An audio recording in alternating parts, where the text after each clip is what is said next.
Hello दोस्तों, welcome back my YouTube channel बच्चों की पाठशाला बीकेएस में आपका स्वागत है।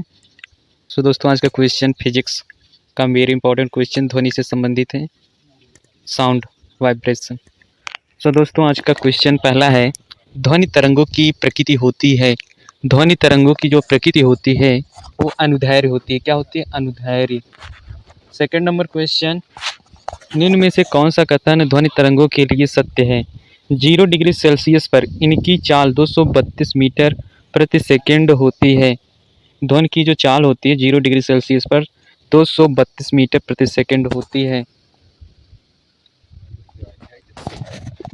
अवश्रव्य तरंगों की आवृत्ति होती है। अवश्रव्य तरंगों की आवृत्ति होती है 20 हर्ट्ज से कम होती है। क्या होती है? 20 हर्ट्ज से कम। पराश्रव्य तरंगे वे ध्वनि तरंगे हैं जिनकी आवृत्ति होती है। पराश्रव्य तरंगे वे 20 किलो हर्ट्ज से अधिक होती है। अगला क्वेश्चन, पराश्रव्य तरंगे मनुष्य द्वारा पराश्रव्य तरंगे मनुष्य द्वारा नहीं सुनी जा सकती हैं। पराश्रव्य तरंगों को सबसे पहले किसने सीटी बजाकर उत्पन्न किया? गाल्टन ने। किसने किया? गाल्टन ने। पराश्रव्य तरंगों को सबसे पहले किसने सीटी बजाकर उत्पन्न किया था? गाल्टन ने। शिकार पर भक्षियों या बाधाओं का पता लगाने के लिए चमगादड़ अथवा डॉल्फिन किस परिघटना का प्रयोग करते हैं? प्रतिध्वनि का निर्धारण। प्रतिध्वनि का निर्धारण। सुनकर चीजों की अवस्थिति का निर्धारण करना।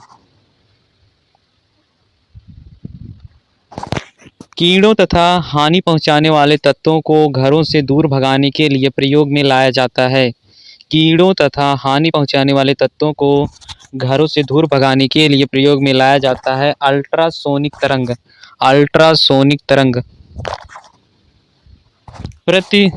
ध्वनि का तात्व किस पर निर्भर करता है? ध्वनि का तात्व जो होता है आवृत्ति पर निर्भर करता है। ध्वनि का तात्व आवृत्ति पर निर्भर करता है। विमानों के आंतरिक भागों की सफाई में किसका उपयोग किया जाता है? पराश्रव्य तरंग। विमानों के आंतरिक भागों की सफाई में पराश्रव्य तरंग का उपयोग किया जाता है।